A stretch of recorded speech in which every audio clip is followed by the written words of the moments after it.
So this is episode 2 of a collection of spaces. In this episode, I sat down with Tami Aftab in her studio space in Peckham, which goes by the name of Plant-Based Studios. So she shares that with a couple of other photographers and a couple of designers. And the first time I went there was about 2 years ago when they first moved in, and it was really exciting just to see someone or a group of people, I guess, at the start of their kind of photography and creative careers, like building this space and putting up bookshelves and bringing all their collections of books together and setting up desks and having all the coloramas and things in the corner. So it was really nice to see. And then to go back kind of basically 2 years later. Hopefully you enjoy this episode. I really enjoyed just the editing process of it and just hearing a conversation. So let's jump into it. So, hey Tami. Hello. Could you just talk about like the space that we're in today, like where we are and kind of how long you've been here? We're in Plant-Based Studio, which is in Peckham near the Old Kent Road. This is our studio space that I share with 4 other people, and we've been here for just over 2 years. It's got a mezzanine, which is our desk spaces. So we've all got individual desks, which we use kind of differently. And downstairs, we have the communal workspace, which we're sat on right now, but it can be moved around and used as a shoot space. We have a communal computer for scanning and retouching and stuff. So, and Tom, who's in the studio, is a designer and bookmaker. So he'll use the space completely differently to how I use the space, for example. So the rest of you photographers? The rest of us photographers, yeah. Nice. Phoebe is also a darkroom printer. Nice. So she does a lot of scanning and stuff here as well, but she also spends her time in the darkroom. Nice. And when did you move here? Moved here in April 2022, which is crazy. Yeah. So yeah, it's been just over 2 years. Yeah, it's a really nice space. It's like a good size. I mean, for a first studio. Yeah, it's a pretty good cool size. And it's nice space. to share with 5 people sounds like a lot, but it's actually my dream if we were all in at the same time, but we never are. No. I'm more often in on my own and get this like whole space to myself, which is also Do you come in most days to kind of... I think it comes in waves. I think this is the nature of like my job is like sometimes I'll be so busy I won't come into the studio for like 3 months. Yeah. And other times I have nothing on, and like we were discussing earlier, like when you have nothing on, I feel like I get really stressed. Walking in circles. So, yeah, so I always come to the studio, which is amazing. It's like to not just be at home. So sometimes I'll be in like 3 times a week. Sometimes none. It kind of just, I don't have like a great sense of routine. No. Do you feel, even in those days when you come in and you don't really have anything to do you feel like frustration in those times? I just feel happy. No, I feel like it's like I will always find something to do. If I'm like sat at a desk with my computer, like taxes or love a bit of taxes or portfolio or just like emailing people, like things that realistically if I was at home I wouldn't have done. I would have just been like sat there feeling bored and sorry for myself. It's a good way to like use this, like have the space encourage you to do things. Nice. And do you collaborate kind of between you, or is it everyone kind of has their own? I feel like everyone has their own thing going on. However, I feel like it's nice, like when I've done shoots here, which I need to do more of. Like, or Serena's done a shoot here, for example. Like, I'll help her set up the lights, or like help her set up the backdrop, or if something's wrong with her camera, I can like chime in and like we'll be involved. Definitely, we haven't done like a collaborative project apart from that's a lie. We did one photo shoot together. 2 summers ago for Hot Potato, the newspaper / magazine. And we did a group shot of all of us, which was really fun. Nice. And you have done the book with Tom. And I've done the book with, that's true. We can definitely go and have a look at that in a bit. That's definitely true. Yeah, sorry, that's definitely a collaboration that's been used in this space. That's a huge one, actually. That was like all of last summer. There you go. So Tom Booth-Woodger, who shares the space with us, sadly is leaving, which is heartbreaking in 2 months. But yeah, he was the designer and I guess co-collaborator for my book, The Rice is on the Hob. Nice. And that was all made in the studio. So we were sat on this desk every single Friday for like 8 to 10 weeks, I think. And we'd spend like all day together going through whether that was like the curation of the book or the text or like what we wanted to write in it or how we wanted to speak about things. So that was all done physically in the space, which was really nice. Nice. Do you want to, before we kind of get on to the book, do you want to give like a rough overview of the kind of work you do? Because you say even though you have the studio space and you can shoot in it, I guess a lot of the work that you do now has, to say outgrown kind of feels a bit bad. But yeah, it kind of really has like in a the production space. size. Yeah. Which is like, I guess, amazing in that way. So yeah, just you want to cover like the work that you do, either both the commercial stuff and then we can maybe move into the book. But yeah, just kind of cover that in a very... Yeah, so I work freelance as a photographer mostly in, I guess, I never still know the answer to this, but I'd say fashion and advertising. Yeah. I guess that's like where my money comes from. But obviously I do personal work as well. But I've had like quite a busy year, which has been great. So it means that I haven't been using the studio space for shooting because there's been quite like, big productions where it's in bigger studios. And the space is really great for when you want to try something out. Like I've done editorials here for Atmos before and portrait sessions for like musicians or like smaller things where there's like maybe a maximum team of like 6 people.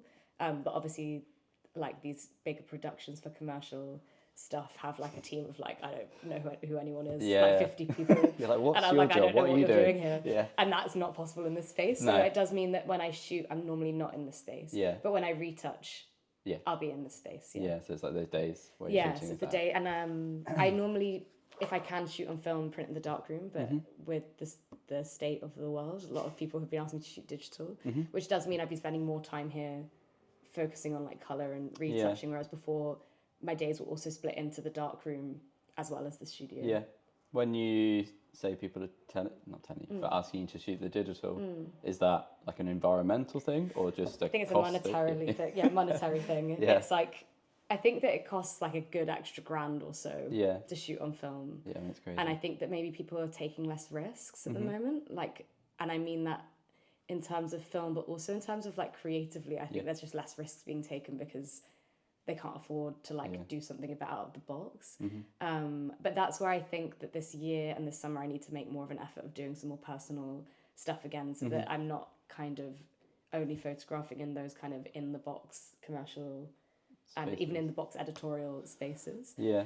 Which is why this space is so good because it means if I want to do that, I have full that access. Space. Yeah, rather than again when I was speaking to Nick, it's like if you don't have this space, it is I've got to go and rent basically a white studio and bring everything and there. It costs so much money. It's so expensive, and so I would find it very hard to like be creative in that space. Yeah. Even if you bring everything that you were going to photograph here, it's just like so much nicer just to be in your own environment. And I think like because we've been in the space for over 2 years, I think for myself at least it's easy to become like I feel like I've forgotten how exciting it is. Like I have this space. Complacent with it. Complacent. It's like I'll go to the studio, go on my laptop.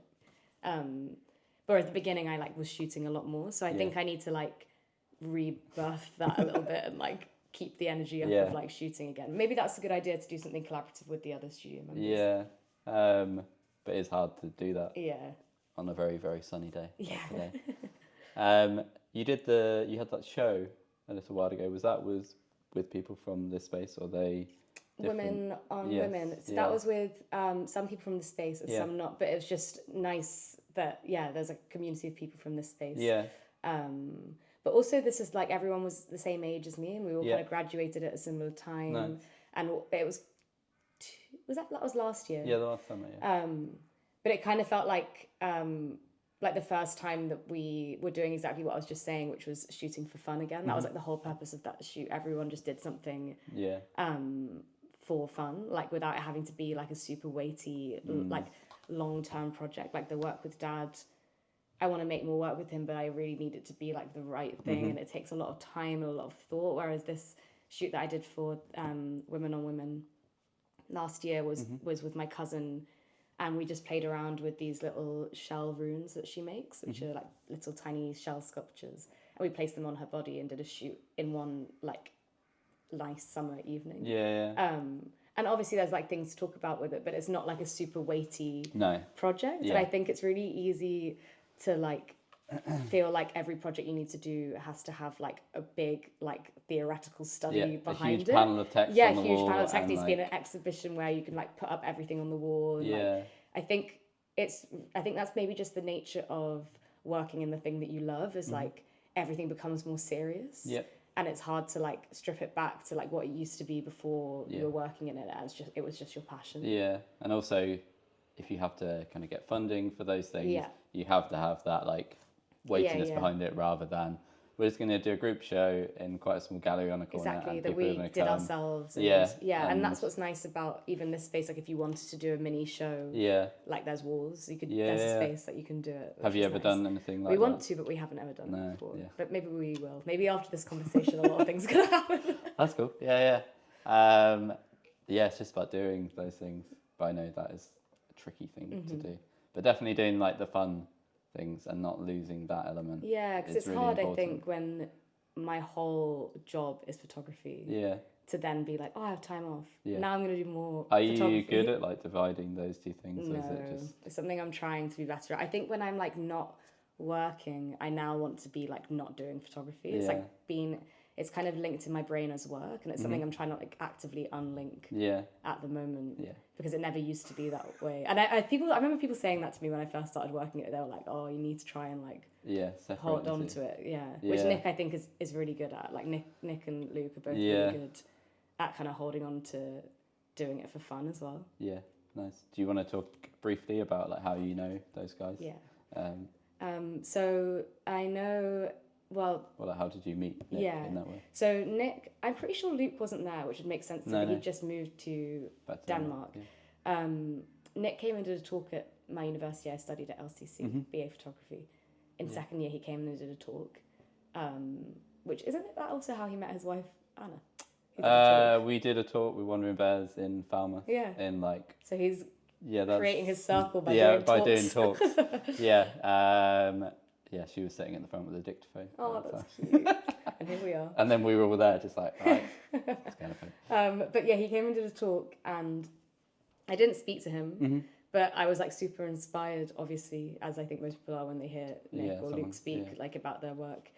I was really inspired by what they were doing, and actually, it came at a time where I had just tried to do an internship at a production company because I was like so eager to like be in the working world, like I had so much energy for it, and I was studying and working part-time at a cafe, but I wanted to be doing like more. I wanted to be learning from like first-hand rather than through uni, and I did this trial for an internship at a production company, not really understanding what production really was, just knowing that it was something to do with photography.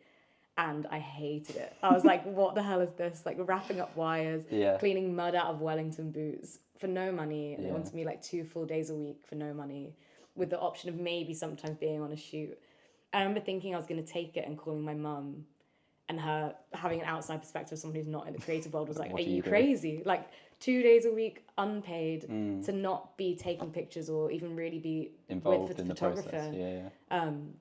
You shouldn't do that. So I turned it down, and then that same week, I think, or around that same time, was when I heard Nick speak, and I was like, oh no, this is what I want to be doing. I want to be learning from people directly like this. And so I sent him an email saying, do you need probably an awful email that I'd be so embarrassed to look back on now. That's all good. It's good to look back at those emails, though. It's been 6 years, which is crazy. Wow. It was 2018. So at that time, would that have been... So I guess you went to meet him at the studio. Yeah, I went to meet him and they were probably in the top upstairs studio at that time. Was that one of the first like studio spaces you've been into? First ever, probably, which I hadn't really thought about. Yeah, first ever. That studio space was amazing. Yeah. Was there 7? So in the beginning there was 5 people. That was when I was there, and then I left in 2019. And then it maybe got to 7 at some point, but it was a lot of. I mean, it's kind of similar to what you have here. It's on a slightly larger scale, but not like in a fancier way, like similar style building. But so that was the first time you've been into a studio. Yeah, and it was amazing because I went in and Nick was like, "Oh, we're doing this shoot." I can't remember who it was for now, but it was these. Oh, who was it for? Sleek. I think it was a Sleek magazine. Okay.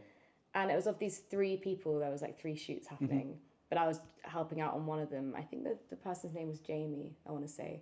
They had like a shaved head and like amazing makeup. And we shot it in your studio in Wandering Bears at the time. It was called.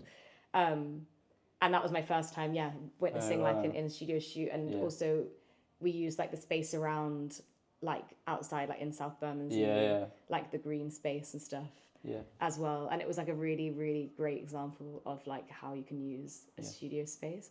But then, Nick took me on, and then I was under his wing for like a couple of years, and now we're good friends, which is nice. But I learned so much through working with Nick. Like so many firsts, like you say, that I hadn't even thought of, like being in the studio. Definitely first as in like witnessing a shoot, speaking to clients, like watching him make the edit, or like piecing together his portfolio. Like actually, like I learned basically everything from Nick, which I don't think so you're he'd like very involved in that like whole process. And I think that it's something maybe that Nick wouldn't have known. I don't know if we haven't had like a discussion like this, I guess, but genuinely he's taught me like mostly everything, to be honest. Yeah, so, like, but I don't think he would notice it at the kind time. of Scanning, like everything. But I think like I don't realize it when I have assistants who have just come out of uni, like Janelle, who's amazing and now doing her own thing. Yeah. But like I'm sure, I don't know if I can't really imagine that I was teaching her much, but I'm sure I must have been teaching her things just by having those extra years on her in like the working world. Also, if it's someone that's keen to learn, like, exactly. You were very keen to learn. Like they probably had lots of assistants that did the work in the day, but then just didn't kind of take it any further. And something that's quite funny is like at the time, I think I was so eager, like extremely eager, and just wanted to be like where I'm at now. Yeah. But now I'm like, oh, like that was such precious time, and I wish I could go back to it where like I didn't have this. Photography was just fun, and I was learning so much all the time, and actually assisting was amazing because you get to watch someone else be creative, and now I do get to watch my studio mates be creative, which is great.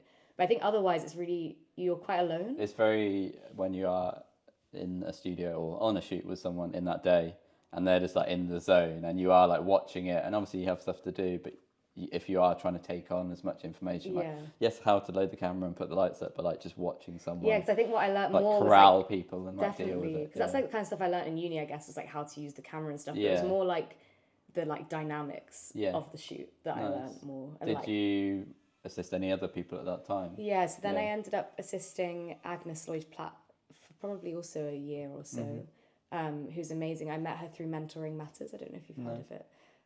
But for if anyone listening is a person of colour, a young person of colour, maybe it don't even need to be young, but young in the industry. Yeah. Mentoring Matters is a programme that is pairing up artists of colour with mentors. And when I did it, it was 2020, which I do think was like the sweetest deal because my mentor, Agnes, and I were obviously in like lockdown. So they have so much more time than like, probably people have again now. So I think it was like a really rare thing, lucky thing. One of the good things of graduating in lockdown. But I met her once every 2 weeks on Zoom for an hour, and we could talk about anything we wanted for 6 months. So I'd ask her, how her decks were made, or like money stuff, or whatever it was. And then after that, or through that, I then was assisting her as well. And also her husband, Jack Davison, I assisted a couple of times. And I did do a couple of other random like things. Assisting jobs. But I'd say that Nick and Agnes were like the two people that really taught me the most. Nice. Yeah. And I guess you saw the value of having your own space in that way rather than just doing it from your living room.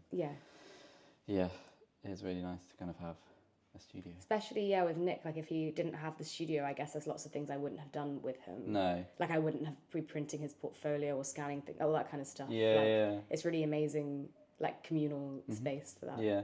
And how, just going back to the space here, like you said, like Tom is leaving, and how are those transitions with different people coming in and out? Like you try to find, like I guess he's a designer and then everyone else is photographers, but do you try to find like a mix of people? Yeah, it's interesting. Poppy, I know it's hard to find. It's hard to find people. Poppy left, and then we found Ellie Ramsden, who's amazing and has taken her space, who's also a photographer. But I was talking about this. It's definitely the dynamic is the most important thing, as in like Ellie gets along with everyone really well, and she's super lovely, and like, but it just fits into the dynamic because everyone's become really close friends.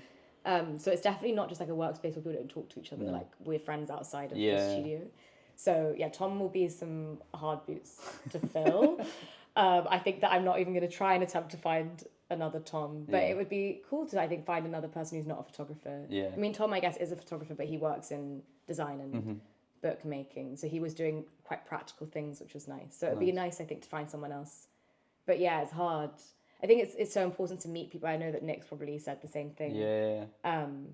It's so important to meet people that you get along with, I think, is what this space is for, rather than someone who's like clean and tidy, which is all well and good. Yeah. But I think like just having like the understanding the like community side of it as Yeah, well. it's definitely important. Do you want to show me your desk? Yes. And we can like wander around. If you take that with you, this. that'd be cool. I might take some photos like while we're having a Yes, look. So yeah, there's kind of, you explained kind of the space, but then upstairs is the mezzanine, which looks pretty sturdy. Yeah, we did not make that but mezzanine. also like homemade. Yeah, homemade. So there was I don't know if it was them who made it or not, but there was a bike bag. Yeah, I came here Oh, before. yeah. What were they Yeah, called Wizard again? Work. Wizard Work. Yeah. I don't know if they were the ones who made it, but they were before us. We painted everything, Yeah. so it made it look a bit more slick. 'Cause it was kind of like MDF. Yeah. But we wanted to have and we put up a collection of shelves. There you go. Which make the space. Sponsored. Hashtag freebie. Hashtag gifted. I guess. Hashtag gifted, that's the word. Hashtag gifted. But yeah, the desks are funny because they're slightly tall. Yeah, they're quite Because high. I think that people were standing and working with them. Yeah, because like I said, the sewing machines. Yeah, because there were before. sewing machines and Yeah, things yeah. before. But it still kind of works. I just sometimes have to put a pillow underneath.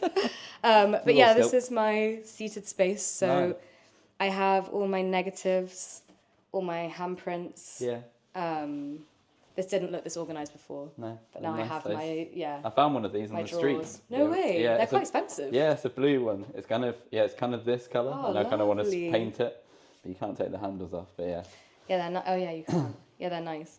And also all my photo books, nice. which I like. I'm and ahh'd about putting here or in the flat. Yeah, But it's quite nice, especially when Tom and I were making the book. have like He's references. very good with like physical references. I mean, I don't know if you saw, he has like a ton of books downstairs. Yeah, But it's nice to like be able to like look at a book, or even if I'm just not feeling too inspired, like go through them all again. Yeah. Is that something you just do, like if you're just sitting, or is it very much like I've got a shoot or something coming up, and you're like looking at references? I do that as well. Yeah, we'll like look through and then like take photos of everything. Nice. And then this is Phoebe's desk. Yeah. Phoebe shoots in here quite a lot, actually. I'd say probably the most. Yeah. She does still life work. Need less space for that. So you need less space for that, and not less organising of people, I guess. Yeah. Like she can just like play, and she just plays around with things that she's got, and then also then prints them in the dark room. So she probably, I'd say, shoots the most. Yeah. Which is nice because it's nice to like see her shooting in the space. Yeah. And then Tom has this master desk at the back. Mega desk. Got the mega desk, which he will, books and what's the word for that?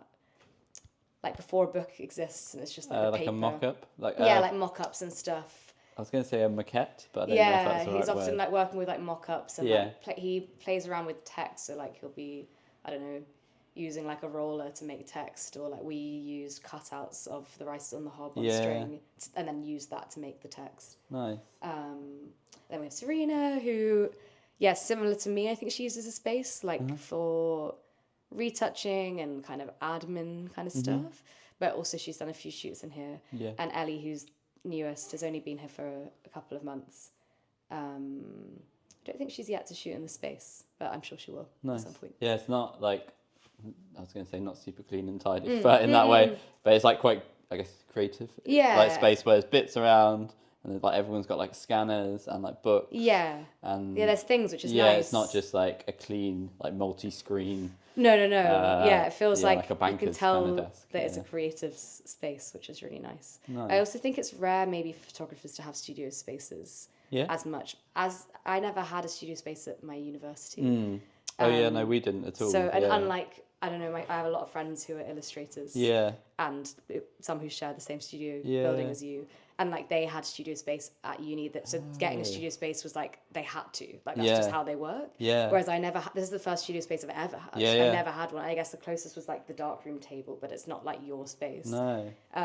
That's really interesting. Because I guess you're not, I don't know, like you don't need to be that. You can do it from home. Whereas I guess with drawing you need like a space and like way more stuff. But even it just makes sense.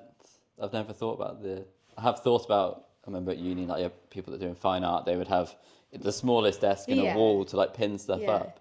but just even that like helps you like evolve. Definitely. And I guess when I was at uni, we kind of had our flat was that became that kind of thing. Like you're kind of saying. I remember when I was cutting out when I first did the dogs in the car, we did those cutouts as well, and I would like have to lay like newspaper on like our carpeted living room floor and down the hallway, do like 4 letters at a time. There was like no space. Whereas here, I got to like lay it out all over the floor, and it was like so much easier. Nice. But that was painting, I guess. Yeah. That's maybe not the best example. Nice. Is there any improvements that you would make to the space if you were to do anything? I think like maybe it's like the same thing of what we were saying earlier of like getting a bit stagnant, and maybe it could be nice. Maybe when Tom leaves, bye.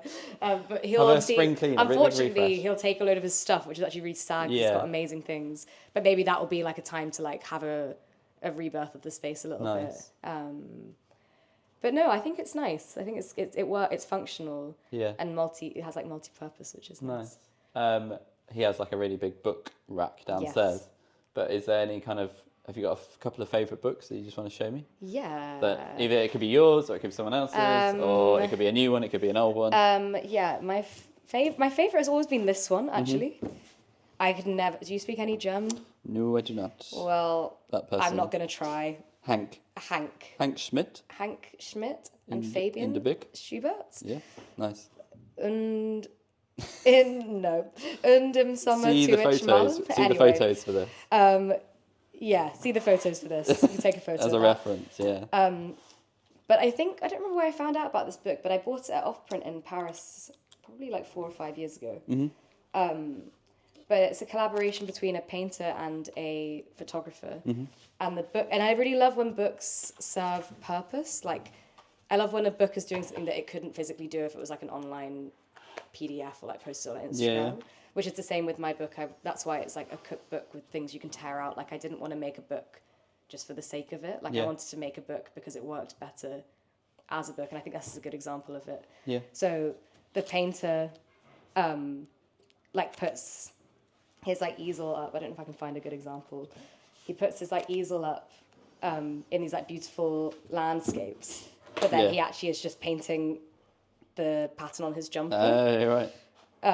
Did you notice that when you first looked at it, or is it something? Yeah, I think. Because maybe I wonder how long it would have taken me to realise without you. But saying it's just playfulness. It's not like too. Well, I don't speak German, so maybe there is a really deep text about it. But I feel like it's just playful. And but then that's good in that way. It could be in a gallery with a big text at the front, but you're ignoring it. You just walk past it and you're just like looking at what's there. Yeah, exactly. Because a lot of the time in galleries, I ignore that text, and it could be like very deep and meaningful, like kind of when you talk about your dad in your book. Yeah. And I'm like, but I just want to look at the photos. Like, very simple in that way. Visual. So that's one that I like. Also, my other favorite one, I think I just really like repetition. Yeah. Is this book, which I don't know what it's called. TTP. Nice. Another name that we cannot pronounce. Let's see. Hayahisa. Tomiyasu. But it won the Mac Prize a few years ago. I don't know if it will say on here when. 2018. And it's this book of this table tennis table. Yeah. Just from this person's window, but just like so many images and like all these different mundane things of people's lives. Yeah. Whether it's like kids playing or someone sleeping, I'm pretty sure there's someone peeing or something at some point. Yeah, just like interactions between people, like camping parties. And I think this works so well as a book. And I think that image maybe on Instagram, I'd just not even scroll past it. Just scroll past it. So I think my favorite type of books are ones which there's more of an impact when it's in this book format. Yeah. So I'd say those two. Nice. Do you find for your own work it's really important to see it in different forms, from like being on the phone to being in a book to being in a magazine and also to being on like a side of a bus or something like that? Yeah. Also because I handprint, I guess most of my work ends up becoming physical. Yeah. Anyway, which is what I love about film, because it's physical in the tactility of, I don't know. Yeah, putting it in the camera and the fear of it all going wrong because of something that's out of your control. But also like going into the dark room and physically touching it and then seeing it as a print before it ever exists online. Like it exists in person before it exists online. Yeah. Is what I quite like about film. specifically hand printing, that on digital you kind of shoot. I mean, most of the time you shoot and you're tethered, so it just exists like immediately, and there's no time to someone like, else is process looking it. at it, judging it straight exactly, away, and like wanting to change things, and it's nice to have that, like seeing it in different, seeing it as a negative, seeing it as a print, seeing it as a scan, seeing it on Instagram or whatever it might be. Cool. Yeah. And maybe kind of just to wrap up, do you want to talk a little bit through your book? Yes. That would be cool Does to Tom see that. have an open? Yes. So this is The Rices on the Hob, which was born in this studio.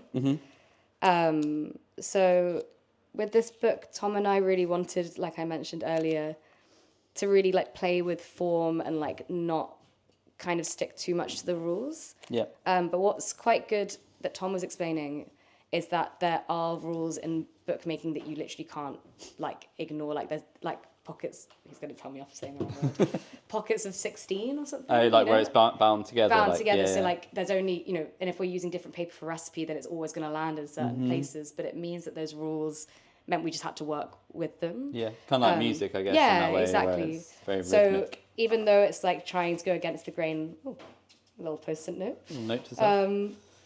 It's also kind of still fitting into like a format. But the book starts with this amazing text by Jyoti Patel, who wrote I guess like a short story on about my dad through these conversations we had with him and through these images we sent her. And I really wanted to have this introduction not be like, my dad, Tony, has hydrocephalus. And it maybe be more like what we were talking about earlier, where you don't really know. You have an idea that it's something to do with memory and home and food, but you don't know like the specifics. And then you go through the whole book, and right at the end, there's an interview with my dad. And that's when you learn about what's happened to him and like the way he has to live his life. Yeah. So that you are a little bit confused and make your own assumptions of what the book is about way before you find out like not the truth, but like I guess like why we made it and our perception of it. Nice. But the book is a mixture of images that Dad and I took in our trip to Lahore in Pakistan. It was all funded by WeTransfer, which has been amazing. Thank you. Thank you, WeTransfer. We present by WeTransfer. So yeah, they were involved in the whole process all the way up until the exhibition and the book launch as well. But it wouldn't have been possible without them. Like bookmaking is such an expensive process. Had you shot everything before you kind of went to them? No, just, they the concept, or they came to you? They funded I came to them, hoping that they'd like the idea, which they did. They funded the picture making process first. Then I pitched the book. Then I pitched the exhibition. So it was kind of like a step by step thing. And luckily, they like trusted that each of the next steps needed to happen. And I don't think it would have been the same in like we were saying like an online article. Like I think the mixture between images of Dad and recipes and these like handwritten notes. So the recipes don't have images of the food. No. They instead have memories because my dad grew up not really cooking because it's like a women's sport, I guess. And when he came to London, like the thing he was most homesick for was his food. So he had to learn everything on the phone to his mum. So he didn't have visual representations of what the food was going to look like. He only had memories of how the food tasted and how the food made him feel. Which is something we wanted, is like, it doesn't have to look pretty. It's just to make you feel homely. Nice. So yeah, there's a mixture of these images. There's also a series of portraits of strangers who ended up none of them being strangers because we shot it in the street of my dad's old house. I lay up like a black fabric to take portraits of people and ask them their favourite dish and who cooked it for them, to which everyone basically said something by their mum or sometimes dad, and very simple dishes. Like a even member. like a 70-year-old said something by his mum, which I'm sure she hadn't cooked it for him for like years, but it's still his favourite dish, and it was something really simple. But yeah, I lay up this fabric assuming it would be strangers, and almost everyone that walked past recognised my dad because it's such like a small community. Nice. But yeah, it's like they're playful portraits. There's also more documentary stuff. I think like it was a first for me to shoot not in London and not in very controlled circumstances. Also, obviously, it's a bit more dangerous, like having my camera out and just dusty and chaotic in Pakistan. So I had to shoot a bit more like quick thinking. I'd love to go back again though and like see what it's like to do a project like this, but with the mindset that I have in London, of like planning through each shot a little bit more. But yeah, I think it's like, it feels almost sketchbooky to me in the way that I shot it and the way that it looks. Is that because your work has been not a little bit more considered, like when you're shooting it here? Like this is very much documentary. I like write things down on my notes and like draw pictures and stuff. This, and I don't normally do documentary. But this was like an example, like this kind of image I'd never normally take. But it does. People moving around. And people just moving around, but actually, like, people are so interesting. That a lot of the images that I took were just which was nothing. I feel like it's almost like I can't take credit for them because it's just about how amazing Pakistan is and the people. You captured it though. So. But yeah, also mixed in are these text images, such as the one that inspired the title, "The Rest is on the Hob," and that comes from post-it notes that are left all over the family house to remind Dad. So I probably should have said that my dad has short-term memory loss in case people don't know. Tami has a really good talk on It's Nice That, which is really short and wraps. 10-minute elevator pitch to my dad. You have covered it, But yeah, he has short-term memory loss. So the project is focusing on his short-term memory but more so his relationship with food and home and like this idea of a home away from home through food. And I grew up in London or Surrey, whichever one, depends where you see me from. Don't know where the borderline is. I don't know where the borderline is, probably Surrey. But I grew up there around not many Pakistani people and having a white mum. And so my connection with home had always been food as well. I hadn't been to Lahore since I was 3 years old. So for me, like when I think about home, I think about food. And when I got there, even though I don't speak my father tongue or like understand the space because I was like a toddler the last time I went there, I like immediately felt at home because of the food I was eating. I think that's what that book is trying to do, is like give you that same feeling. Nice. Yes. Great. Well, we can probably wrap it up there. Yeah? Great. Cool. Yeah, I'll just go and take some photos. Perfect, and then thank you. You can go swimming. Cool. Sorry that... Thank you. No, it's great. Hopefully it didn't feel too rushed. Oh no, it's all good. That was really nice. Okay, hope you enjoyed that conversation between myself and Tami. Quite a short one, but really nice, really enjoyable for me anyway. The next episode I'm doing with Matt Watts, who is a carpenter and builder. He's someone I've known for a long time. We spent a lot of time together at the skate park in our hometown of Kettering, like growing up. So that was kind of a long time ago now, over 20 years ago. We've interacted a bit more recently as he started his YouTube channel, and I discovered that through a friend. And this is the second time that I've been to his workshop, and kind of we spent basically the whole afternoon together just talking about woodworking and tools. So the next episode is a little bit kind of woodworky and a bit nerdy, but moving away from the photography world, which I'm sure some of you will be interested in. If there's anyone else that you think would be a nice person for me to go and have a conversation with and take some photos of, please let me know. That can be anyone from a ceramicist to another photographer or a woodworker or a jewellery maker, anything along those lines. I think it'd be really interesting and exciting. So on to the next one, which will probably be coming out in a month's time. Over and out.